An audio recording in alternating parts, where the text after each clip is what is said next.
ఈరోజు నేను పిలిచిన వెంటనే ఇక్కడికి విచ్చేసిన మీడియా మిత్రులకి, ప్రింట్ అండ్ ఎలక్ట్రానిక్ మీడియా వాళ్ళందరికీ కూడా నమస్కారాలు. నేను గెలిచిన దగ్గర నుంచి కూడా ఈ విషయాన్ని కొంత క్లియర్ చేద్దామని మొదటి నుంచి కూడా అనుకుంటున్నాను. కానీ ఈరోజు అవకాశం వచ్చింది కాబట్టి మీ అందరినీ కూడా పిలవడం జరిగింది.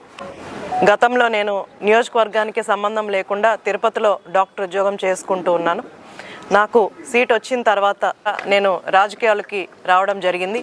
ఆ రోజు నుంచి కూడా నేను ప్రచారంలో నాయకులందరూ కూడా నాతో పాటు కష్టపడిన వాళ్ళు ఉన్నారు.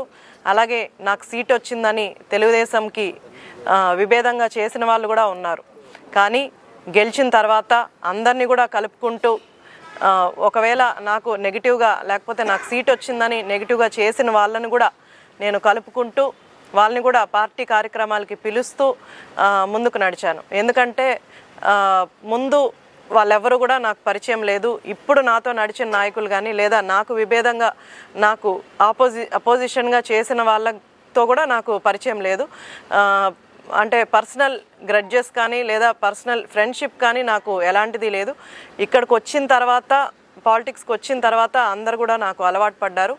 అండ్ మొట్టమొదటి డిపార్ట్మెంటల్ రివ్యూ మీటింగ్ ఏదైతే జరిగిందో మొట్టమొదట మా నాన్నగారే ఆ రివ్యూ మీటింగ్ చేశారు. ఎందుకంటే కొత్తగా వచ్చిన శాసనసభ్యురాలిని కాబట్టి నా